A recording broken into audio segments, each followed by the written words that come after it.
हाय, good morning. आप योग में पढ़ने जाना चाह रहे हैं और अब आप सोच रहे हो कि वहां रहने का क्या खर्चा आएगा। This is the thing that you want to discuss, talk about. So this video is just for you. I thought I should give you a few tips on how to assess इसका कैसे अंदाजा लगाना है कि आपका वहां रहने का क्या खर्चा आएगा। देखिए, इसमें सबसे पहले जरूरी बात जो है वो ये है कि अगर आप ग्रेटर लंदन या लंदन में पढ़ने जाएंगे तो please keep in mind London is one of the costliest cities in the world to live in. और दूसरी बात है कि सर्टनली अगर आप लंदन पढ़ने जा रहे हैं तो आपका खर्चा और शहरों से ज्यादा होगा। अब सवाल आता है कि खर्चा कितना होगा।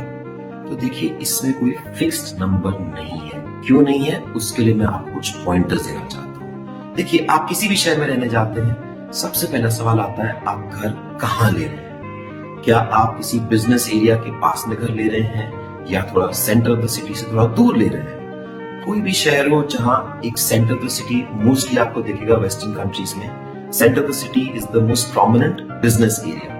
अब आप उसके जितना पास, जितना नजदीक जाते जाएंगे, घर उतने ही महंगे होते जाएंगे। जैसे जैसे आप थोड़ा दूर जाएंगे, सबर्ब्स देखेंगे, वहां घर आपको ज्यादा रीजनेबल मिलेंगे। नेचुरल सी बात है।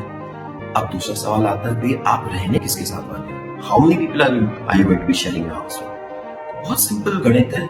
आप एक 3 बेडरूम हाउस अगर 3 लोगों के साथ शेयर कर रहे हैं तो खर्चा कुछ आएगा। 3 बेडरूम में 6 लोग रह रहे हैं तो खर्चा थोड़ा कम हो जाएगा।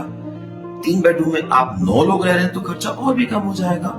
तो मैं ये कहना चाहता हूं कि बहुत हद तक आपके हाथ में है, आपकी जीवन शैली पे है कि आपका वहां लिविंग एक्सपेंस क्या आने वाला है। हाँ, एक बॉल पार्क नंबर्स में अंदाजे के लिए बात करें तो मान लीजिए आप लंदन में पढ़ने गए हैं।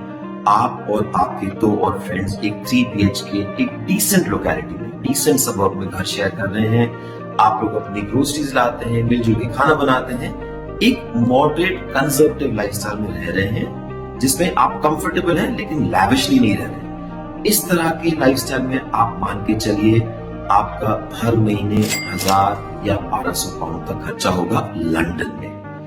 यही अगर आप लंदन के अलावा किसी और शहर में पढ़ाई करना चाह रहे हैं, Birmingham, Manchester, Liverpool, Glasgow, Edinburgh, तो यहाँ खर्चा थोड़ा कम हो जाएगा। Same lifestyle, let's say 3 people sharing a 3 bedroom apartment in a decent locality with decent gentry around, तो आप मान के चलो कि आपका 1000 पाउंड तक का खर्चा हो जाएगा। हो सकता है इससे थोड़ा कम भी हो जाए। अब इसमें ये बात आएगी आपने घर कितना बड़ा लिया है, कितना छोटा लिया है। But these are the kind of numbers. But please keep in mind, I'm talking of a kind of a lifestyle जहां आप 3 लोग 3 BHK शेयर करें। नेचुरल सी बात है, अगर उतने ही घर में ज्यादा लोग रह रहे हैं तो आपकी लिविंग सब्सिडाइज हो जाती है। अब ये आपके हाथ में है, कुछ हद तक आपके फाइनेंशियल कैपेसिटी पे है या आप कितना स्पेंड करना चाहते हैं अपनी अर्निंग में से।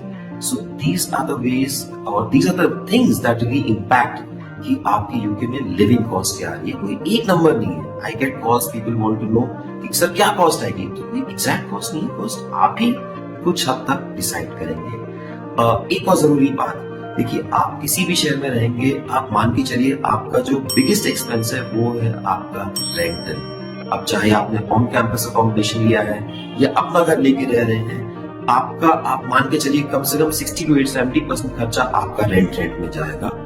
बहुत आमतौर से अगर मैं बात करूं तो लंदन जैसी जगह में इट इज लाइकली आप कम से कम 200 पाउंड कम से कम स्पेंड करें पर वीक रेंटल में।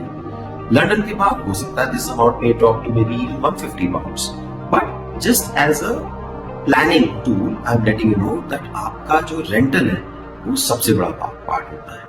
सो yeah, just a quick note, that's it, take care, see you soon.